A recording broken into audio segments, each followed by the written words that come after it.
قید خانے کی رسم ہے کہ خاموشی سے سب کچھ سنتا ہے، میری خاموشی تو فریاد کر رہی ہے۔ علی سردار جعفری فرماتے ہیں، میری خاموشی تو فریاد کر رہی ہے، لیکن میں کوئی لفظ اپنے منہ سے نہیں بول سکتا، اور میرے منہ سے کوئی لفظ ہی نہیں نکال سکتا ہے۔ یہ نشیں اندھیرے میں شب کی خون دوشیزہ، گھنے اندھیرے میں رات جو ہے ایک حسین ترین لڑکی کی طرح ہے۔ رات جو ہے ایک خوبصورت حسین اور جمیل لڑکی کی طرح ہے، خاردار تاروں کو، آہنی حصاروں کو، کانٹے دار تاروں اور لوہے کی بنی چادروں کو پار کر کے آئی ہے، بھر کے اپنے آنچل میں پار کر کے میرے پاس آئی ہے، اور وہ اپنے آنچل میں جنگلوں کی خوشبو، ٹھنڈ کے پہاڑوں کی، جنگل کی طرح طرح کی خوشبوئیں اور پہاڑوں کی ٹھنڈک میرے پاس لائی ہے۔ نیل گوں جواں سینہ وہ لے کر، یہ پہاڑوں کی ٹھنڈک میرے پاس لے کر آئی ہیں۔ اس کے علاوہ رات کا آسمانی رنگ جو سینے، نیلگوں جواں باہیں، کہکشاں کی پیشانی اور آسمانی رنگ کی جواں باہیں، اور تاروں برے آسمان کی پیشانی، نیم چاند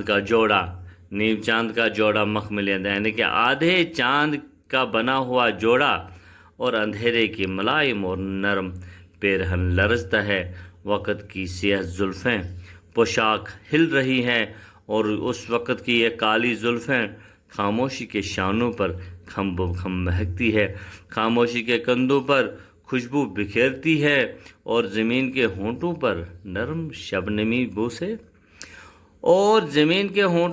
میٹھے میٹھے بوسے موتیوں کے دانتوں سے کھلکھلا کے ہنستے ہیں، موتی جیسے صاف اور چمکیلے چمکدار دانتوں کے ساتھ کھلکھلا کر ہنستے ہیں۔ رات خوبصورت ہے، نیند کیوں نہیں آتی ہے؟ اور خود ہی اپنے آپ سے کہہ رہا ہے کہ رات بہت ہی خوبصورت ہے، حالانکہ آپ جانتے ہیں کہ رات تو بہت ہی خوبصورت، لیکن نہ جانے مجھے نیند کیوں نہیں آ رہی ہے۔ رات پینگ لیتی ہے چاندنی کے جولے میں، رات اب چاندنی کے جولے میں جولا جلتی ہے، یعنی اب چاندنی بھی نکل آئی ہے، اور اس نے رات کو اپنے آغوش میں لے لیا ہے، اور اس سے پنگین بڑھا کر جھولا جلا رہی ہے۔ آسمان پر تارے ننھے ننھے ہاتھوں سے، مجھے لگتا ایسا ہے کہ ایسے میں تارے آسمان میں اپنے ننھے ننھے ہاتھوں سے بن رہے ہیں جادو سا، جنگیروں کی آوازیں جیسے کہ جادو سا بن رہا ہے، عجیب بول بلیاں کہکشاں میں نظر آ رہی ہیں، اور ایسے میں چھوٹے چھوٹے کیڑوں کی آوازیں آ رہی ہیں، کہہ رہی ہیں افسانہ دوری جیل کے باہر۔ یہ آوازیں جو ہیں گویا افسانہ سنا رہی ہیں، اور پھر جیل کے باہر کہیں دور بج رہی ہے شہنائیاں ریل اپنی پہیوں سے، اور اس جیل خانے سے بہت دور ریل کے چلنے کی آوازیں آ رہے ہیں، اور جب ریل سٹی بجاتی ہے تو ایسا لگتا ہے کہ جیسے کوئی شہنائی بجا رہا ہے، جیسے کہ کوئی شہنائی بج رہی ہے، گویا ریل چلتے چلتے اپنے پہیوں سے ایسی آوازیں نکلتی ہیں، لوریاں سناتی ہیں۔ رات خوبصورت ہے، جیسے کہ وہ ریل لوریاں سنا رہی ہو، گویا رات تو بہت ہی خوبصورت ہے، مگر نیند کیوں نہیں آتی؟ اور روز رات کو یوں ہی مجھے آج نیند کیوں نہیں آ رہی ہے؟ یہ صرف آج ہی کی بات نہیں ہے، بلکہ میرے ساتھ روزانہ ایسا ہی ہوتا ہے۔ نیند میری آنکھوں سے بے وفائی کرتی ہے، نیند جو ہے میری آنکھوں سے اس طرح دور رہتی ہے، یہ مجھ سے بے وفائی کرتی ہے، اور کبھی میرے پاس نہیں آتی ہے، اور میں سو نہیں پاتا ہوں، مجھ کو چھوڑ کر تنہا جیل سے نکلتی ہے۔ نیند جیل میں مجھ کو اکیلا چھوڑ کر یہاں سے نکل